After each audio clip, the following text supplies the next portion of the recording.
اسرائیل اور حماس کے بیچ میں ابھی سیز فائر کا اعلان ہوا ہے۔ دونوں ملکوں کے بیچ میں یہ معاہدہ ہوا کہ جو تمہارے بندک ہمارے پاس میں ہے، جو ہمارے بندک تمہارے پاس میں ہے، ہم ایک دوسرے کو ان کے بندک لوٹائیں گے اور اس کے بعد میں ایک ڈیل کرتے ہیں، جس ڈیل میں یہ ہوتا ہے کہ آنے والے وقتوں میں نہ ہم آپ کے اوپر حملہ کریں گے، نہ آپ ہمارے اوپر حملہ کرو گے، ہم پیسفل طریقے سے رہیں گے ایک دوسرے کے ساتھ میں۔ اس طرح سے یہ معاہدہ ہوا اور اس طرح سے یہ ڈیل کو سکسیسفل بنایا گیا ہے۔ اب اس کے ایک سال پیچھے چلے جاتے ہیں، جب اسرائیل نے تابڑتوڑ غزہ اور فلسطین کے اوپر بم برسایا اور وہاں پر نرسنہار کیا۔ اس نرسنہار میں 80 سے زیادہ ہزار لوگ شہید ہو گئے، جس میں سے 20,000 بچے تھے اور 30,000 مہیلائیں تھیں اور پروش تھے اس کے اندر۔ میں اس بات کا ذکر اس لیے کر رہا ہوں تاکہ آپ لوگوں کو اس ویڈیو میں آگے چل کے ہر چیز کو سمجھنے میں آسانی ہو جائے۔ سب سے پہلی چیز یہ، جب غزہ میں نرسنہار ہو رہا تھا، ان ایک سال کے بیچ میں 4 دفعہ ایسا وقت آیا تھا جب ان دونوں کے بیچ میں سیز فائر ہوئے اور وہ سیز فائر کا معاہدہ طے پایا گیا، اس کو کچھ چرنوں میں کیا گیا۔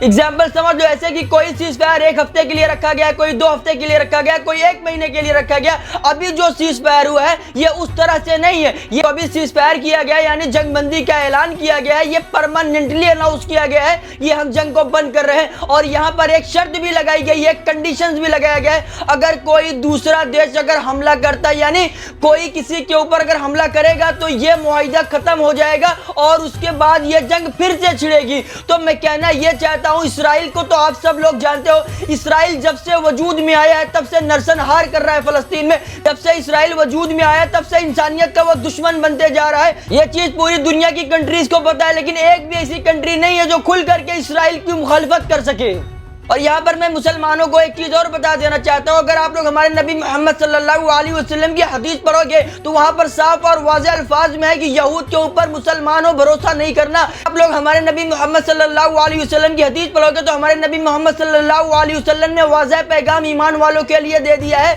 کہ یہود کے اوپر بھروسہ کرنا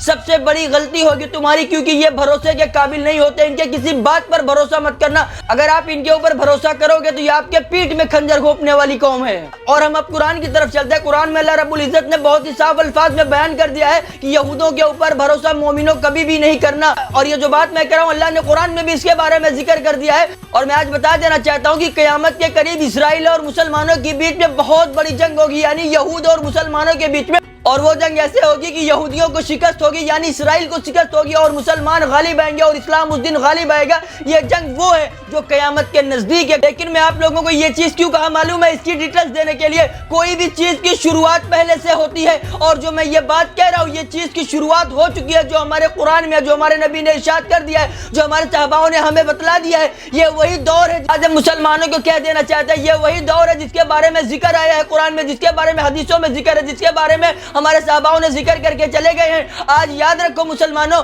یہ وقت آ چکا ہے کہ اب یہ جو جنگ شروع ہوئی ہے یہ جنگ کبھی ختم نہیں ہوگی۔ یاد رکھو مسلمانوں، یہ جو جنگ شروع ہوئی ہے یہ جنگ اب ختم نہیں ہوگی، یہ جنگ ختم ہوگی اسرائیل کے ختم ہونے پر، یہودوں کی ہار پر اور اسلام کے غالب آنے پر، مسلمانوں کی جیت پر یہ ختم ہوگی، کیونکہ یہی ہمارے قرآن سے ثابت ہے، یہی ہمارے حدیثوں سے ہم کو نظر آتا ہے، یہی ہمارے نبی محمد صلی اللہ علیہ وسلم کی پیشن گوئی ہے اور یہی ہمارے صحاباؤں کا ذکر ہے میرے بھائی۔ اور میں یہی آپ لوگوں کو کہنا چاہتا ہوں، یہ جو پیس کا معاہدہ ہوا ہے نا چند دنوں کے لیے، ہفتہ 2 ہفتہ، مہینہ 2 مہینہ، 4 مہینہ، 6 مہینہ، اس کے بعد میں یہود اپنے اصل روپ میں آئے گا۔ تو مقصد ہی یہی ہے بیت المقدس کو شہید کر کے وہاں پر ڈھائی پر کی قربانی دے کر کے وہاں پر اپنا ٹیمپل بنانا میرے بھائی، اور وہ اس کے لیے ہٹے گا نہیں، کیونکہ اسی لیے اسی نے اتنی بڑی جنگ چھیڑی، اور وہ جو جنگ کرتے آ رہا ہے نا اس کا مقصد بیت المقدس کو شہید کر کے اپنی عبادت گاہ بنانا ہے، یاد رکھنا۔ اور میں تمام اس ویڈیو کو دیکھنے والوں کو کہوں گا کہ غزہ اور فلسطین کے مسلمانوں کے لیے دعا کرو میرے بھائی۔ اگر ہم کچھ نہیں کر سکتے ایٹ لیسٹ ہم دعا کر سکتے ہیں، ہم 5 وقت کی نماز پڑھتے ہیں، میں ہمارے نماز کے بعد میں جو ہم دعا کرتے ہیں اس دعاؤں میں میرے بھائی ان کو یاد رکھو، اور دنیا میں جہاں بھی مسلمان پریشان ہیں ان کے لیے دعا کرو، پریشانی کو ختم کر دے۔ اور آپ لوگ چاہتے ہو کہ اس طرح سے آپ کو ڈیلی ویڈیوز ملے تو ہماری اس اکاؤنٹ کو ضرور سبسکرائب کر لیجئے گا۔